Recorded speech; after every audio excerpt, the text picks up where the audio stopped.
Mister ladies மெய்யன்பர்களுக்கு உங்கள் பாரம்பரிய வைத்தியர் உங்கள் ராஜசூரியன். அற்புதம் ஆனந்தம் மெய்யன்பர்களே. அதாவது நிறைய பேருக்கு பார்த்தீங்கன்னா சோர்ந்து போவாங்க. சோர்ந்து போடுறதுக்கு பல நோய்கள் காரணம் இருந்தாலும் முக்கியமாக எதனால தெரியுமா ரொம்ப சோர்வு ஏற்படும்? குடல் புண், அல்சர்.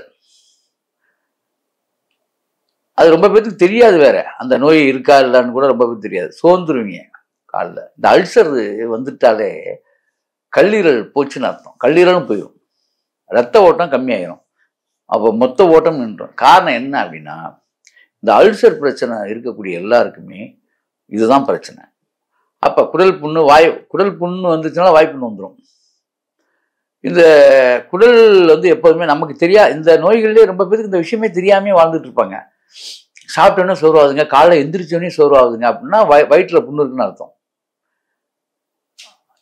இது அல்சர் சம்பந்தப்பட்ட விஷயம்.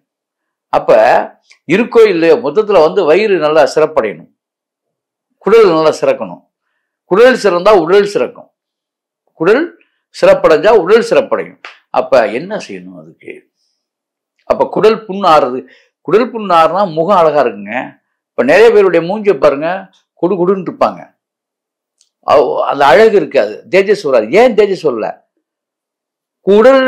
குடல் முழுக்க புண்ணு. அவங்களுக்கு அதுக்கு என்ன சொல்றதுன்னா, குடலினுடைய கீழே இருக்கக்கூடிய அந்த லிவர் எல்லாமே ஃபால்ட்டா இருக்கு.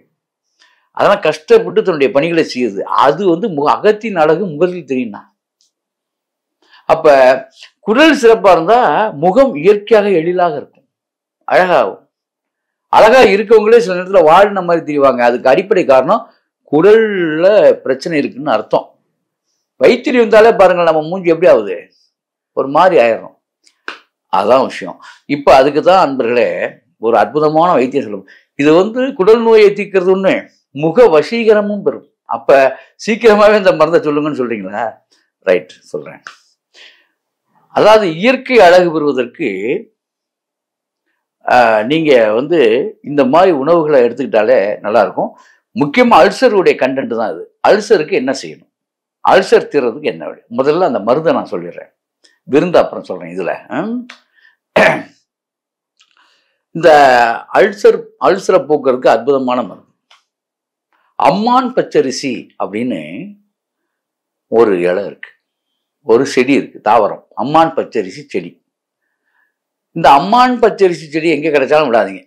இந்த அம்மான் பச்சரிசி செடியை அதோடைய தலைய, அதோடைய காய் தலை ரெண்டும் தான் நெல் காய்ச்சலா போட்டு பவுடர் பண்ணி வச்சுக்கிட்டு 3 வேளையும் அதுன்னு சொல்ல போனா வெறும் வயிற்றுல இதை நீங்க வெந்நீர்ல 1 டீஸ்பூன், பெரிய அளவுல 1 டீஸ்பூன் எடுத்து நல்லா அழகா சாப்பிடலாம். இது துவர்ப்பா தான் இருக்கும், நல்லா இருக்கும், சுவையாகவும் இருக்கும். இதை 3 வேளையும் நீங்க சாப்பிடணும். அல்சர் உள்ளவங்க 3 வேளையும் சாப்பிடணும். இந்த அம்மான் பச்சரிசி அவ்வளவு பெரிய எவ்வளவு பெரிய குடல் புண்ணையும் அதை ஆற்றிடும். இந்த அம்மான் பச்சரிசி தொடர்ந்து நீங்க சாப்பிட்டீங்கன்னா எல்லா விதமான அல்சரையும் அது கேட்கும். அம்மான் பச்சரிசி மட்டும்தான், நான் கிடையவே கிடையாது. இந்த அம்மான் பச்சரிசி சேர்க்கிறீங்களா, நாள்பட்ட அல்சர்லாம் இருக்கு குடல்ல. அல்சர் தான் கேன்சரா மாறும், ஞாபகத்தில் வச்சுங்க. அல்சர் தான் கேன்சர், குடல் புண்ணு தான் கேன்சராக மாறுறது. இதுதான் மெல்ல மெல்ல போய் வளர்ந்து இதோடைய கிருமிகள் போய் எங்கெங்க தங்குதோ அந்த இடத்துல கேன்சரா மாறும். இப்ப இங்க வளர விட்டீங்கன்னா வாய் வழியா தொண்டையில போய் நிற்கும். எங்கெல்லாம் இலகுவான உங்களுடைய சதை பகுதி எங்க இருக்கோ அங்கெல்லாம் போய் இந்த கிருமிகளை அட்டாக் பண்ணி அங்க ஒரு கட்டியை உருவாக்கி புற்றாக மாறும். இதுதான் கேன்சர். அதனாலதான் இது போக்குறதுக்கு சும்மா இதை மட்டும் நான் சொன்னதை மட்டும் சாப்பிட்டா வேலையாகாது. இதோட என்ன சேர்க்கணும், அதுதான் இப்பதான் மருந்துக்கே வரேன். இந்த அம்மான் பச்சரிசியை போட்டு வச்சுக்கிட்டு இந்த இலையை பவுடர் பண்ணிக்கிட்டு இதோட என்ன நம்ம சேர்க்கணும் அப்படின்னா, முக்கியமா நம்ம சேர்க்கக்கூடியது ஆவரம் பூ இருக்கு பார்த்தீங்களா. ஆவரம் பூ முக்கியம் இல்லை, இங்க ஆவரம் செடியுடைய வேர் முக்கியம். இந்த வேரை நல்லா இடிச்சு தூள் பண்ணி இந்த அம்மான் பச்சரிசி இலையோட சேர்க்கணும். இதை விட உலகத்துல சிறந்த மருந்து உலகத்திலே கிடையாது. இது ரொம்ப பேருக்கு தெரியாது. ஆவரம் பூவை தான் எல்லாம் சொல்லுவாங்க, ஆவரம் பொடிம்பாங்க. அது கிடையாது. அதை விட வலிமையான ஒரு அற்புதமான ஆயுதம் என்னன்னு கேட்டா ஆவரம் செடியினுடைய வேர், அதோடைய தூள், அது கொஞ்சம் கஷ்டம்தான். எல்லாம் எடுத்து அதை இடித்து தயார் பண்ணி சலிச்சு ரெடி பண்ணி இதோட மிக்ஸ் பண்ணணும். அப்படி மிக்ஸ் பண்ணி அம்மான் பச்சரிசி ஆவரம்பு வேறையும் தூளாக்கி மிக்ஸ் பண்ணி இதை வந்து காலையில் வெறும் வயிற்றுல வெந்நீரில் குடிக்கணும். மத்தியானம் 12 மணிக்கு, இரவு சாயங்காலம் 6 மணிக்கு 3 வேளையும் குடிச்சு பாருங்க. கண்கள் தேஜஸ் பெறும். பொய் சொல்ல, நான் சாப்பிட்டு பாருங்க, அப்பதான் தெரியும் உங்களுக்கு. குடல் உங்களுக்கு கண்ணே தெரிஞ்சிருங்க.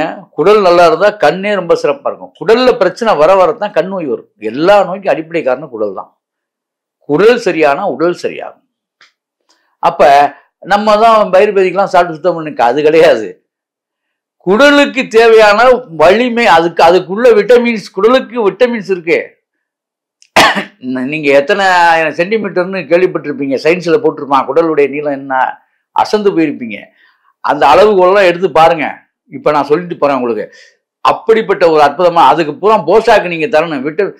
உங்க உடம்பு வலிமை முக்கியம் இல்ல, குடல் வலிமை இருப்பவன் தான் உடல் வலிமை பெற்றவனா இருக்க முடியாதான் சத்தியமான உண்மை.